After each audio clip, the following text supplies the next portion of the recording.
you can't sneeze at 3 12-win seasons. I'm saying like that is something you need to acknowledge and give credit for. Ain't nobody else doing that in the league like that. Like say Andy Reid, I think they had it one year when they were 15 something or whatever. But that's consistency. That's all you can ask for.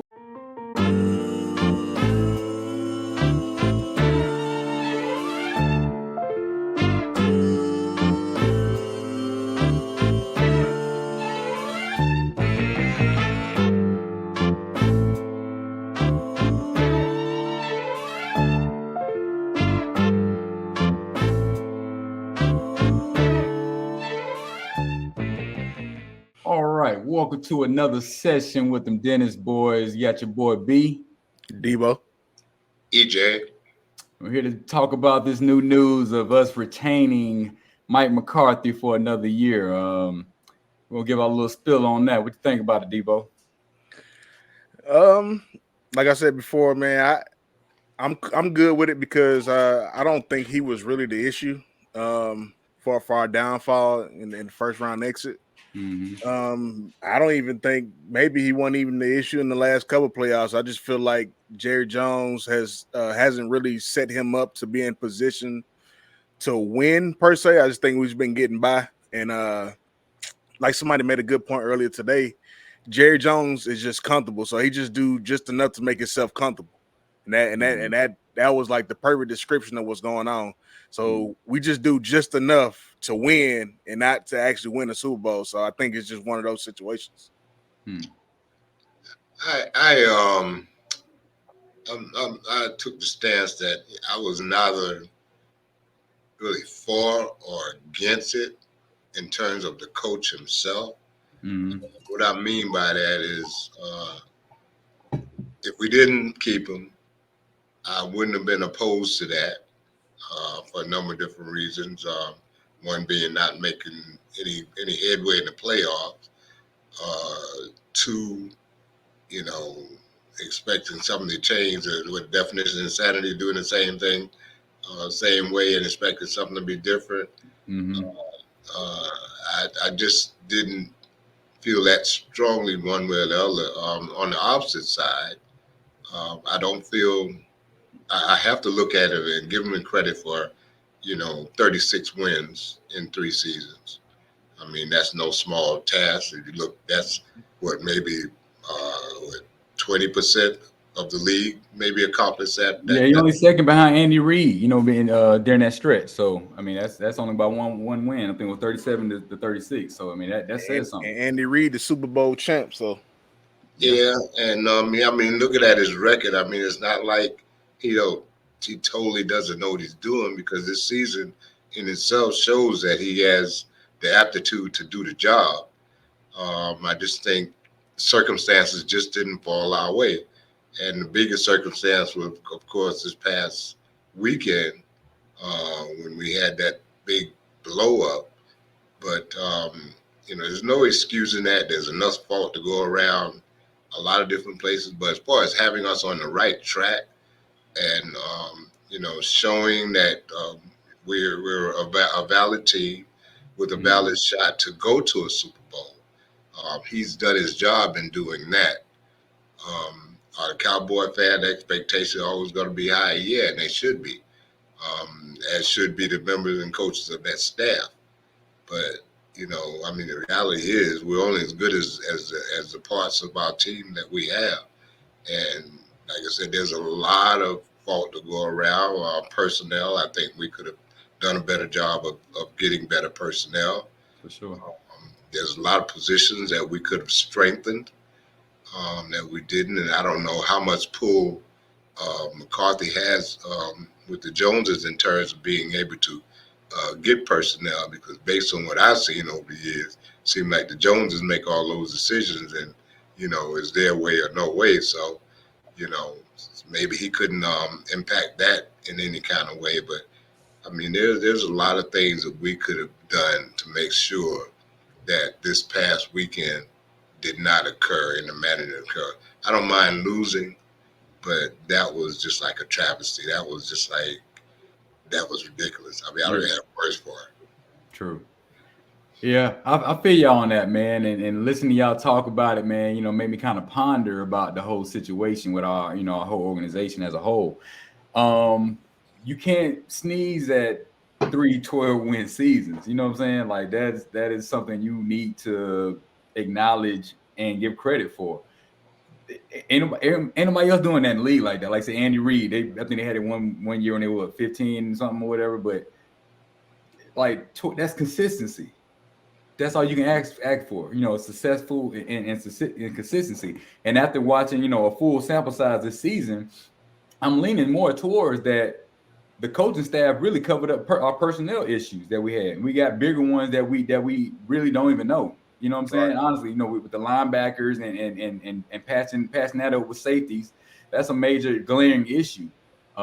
D tackles, they were serviceable. You know what I'm saying? But once Hankins went out, things changed immediately. So we do have some bigger issues than we know, and I think the coaching staff really probably need to get all the credit for real. Right.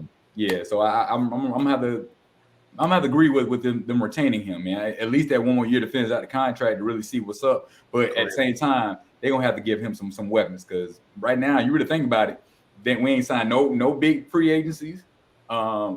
Gilmore is old, you know what I'm saying? He older guy, you know what I'm saying? Like he's performed elite his whole career. You can't expect but so much from him. You know what I'm saying? If he ran a gas out of blue, we can't be like, shoot it. He did his thing this year. You know what I'm saying? So whatever we get from him going forward, in my opinion, is a bonus. You know what I'm saying? We get Trevon back, but other than that, we got a lot of holes to fill. We got to get that line right on both sides. Our management team were fooled by our success. And what I mean by that, they knew all the time. They know we haven't spent no money, so they know what they're working with. They always say we're good with what we got. To the point as they're so steadfast and solid in that thinking that they don't want to view, bolstering the team, getting this position. They'll talk about it, but very few times they pull the string on you about it. They're trying to penny pinch. You know what I'm saying? Go back to the point D-Roll made. He just want to be comfortable. He good, we're good, and we compete. Look at the teams like Philadelphia. I mean, look how much money they spent in the past 2 years building up that roster. Granted, 49ers. They should have brick, but then you look at the 49ers, the Rams, Kansas City, the teams that are doing stuff. They pull that stream, man. When that big guy get out there, they know they need. They go get him. They don't hesitate. I mean, look at who's that just added Dalvin Cook, the Ravens. I mean, they're probably the best team in the damn league right now. And this late stage of the game, going into a playoff game 2 days from now, they still bolstering up their roster. We got to have that same mindset, man. We just don't. We don't have that, And I don't understand why though. Like it's been like that for a very long time to where we just don't make moves. I understand penny pitching, but to the fans, man, they really owe us that, like, to actually put forth the effort. Like, we're not telling you to, sign these guys for a long period of time. Like, man, just get what you need in order to get the championship. Like, that's it. Yeah, man. The bottom line is, man, bro, as a fanship, we got to hold them to a higher standard, man. Like they getting us by just because we're getting the 12 wins or whatever. But we done seen this story too many times. We've seen it 3 years in a row, same result. So, bro, we got to see more. You know what I'm saying? But it's a personnel thing. It starts up top above Mike McCarthy, and they got to give him what he needs. Hey, I'll reiterate, just like I said the other day, I'd rather see 3 straight seasons of 12-5 than 3 straight seasons of 8-8. I feel you, but hey, we've been there, done that. My other question, Brandon, is let's say Dan Quinn decides to leave us. Who do we replace him with? Somebody on staff, or would y'all rather go outside? Or how y'all feel about that? Because he's pretty much certain he's gone. I don't think for certain. But if he does, I say Al Harris. I like if anybody within the organization, I'd like to get him or bring back Chris Richard, or bring in a new young buck. I mean, I'd rather be ahead of the curve. You know what I'm saying, and get one of these new guys with the new mindsets, man. Like that's where the league is going. And if we're at that point where you're trying to hire somebody, you need to be ahead of the curve. I want me a blitzing coordinator. You want a blitz fool, right? Yeah, I want somebody who will blitz.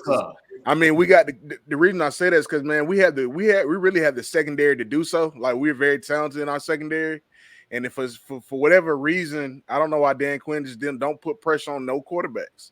So I was just like, he's leaning too much on the quarterbacks to have to cover for so long out there. Of course, somebody don't come open. Yeah. So it's impossible to cover more than 5 seconds, bro. Right. So, but are we scheming right, Devin? Right. You say, are we scheming right? Are we scheming right to get to the quarterback? That's a fallacy for a defensive coordinator if he can't scheme to be able to get to a quarterback. Especially you got the pieces we got. Yeah, but also too, I just feel like with us knowing that we didn't have the linebackers, blitzing would have helped us a lot too. You know what I'm saying? Stopping the run. So if you won't have them boys just sitting back there looking like sitting ducks, you know what I mean? When the big lineman trying to get to the second level. Right. Yeah, I think that's probably DQ's biggest fault is not making adjustments in specific situations and specific teams. Like, you're successful against 90% of the team, but what you gonna do against the other 10? You can't keep doing that same thing. The ones that are winning. That's what I'm talking about. That 10%. That's the team we're struggling against. He don't make the adjustment. He keep doing the same thing that we were doing against the lower 90%. And true too, like our cornerbacks, man, they really was some ball hawks this year. Like, so if you pressure the quarterback and make him hurry up his throw, we probably would have had a lot more picks too towards the end of the season, like we had in the beginning of the season. Yeah, I'm gonna look it up. Go ahead. I'm gonna look it up, man. We had to have one of the top rated secondaries in the league this year, bro. We didn't give up a lot of receiving yards, especially deep. We ain't get deep at all this year. Right. I'm just baffled. I think just DK Metcalf the only one that really, really got off. No, then I think that was just fluke, John. I mean, he could be like that, but right. Go ahead, Dad. I'm just baffled as to I just don't see it. I mean, how do you have someone that wide open in the middle of your field? The middle of your field. I ain't talking on the sidelines. I ain't talking about to the left, to the right.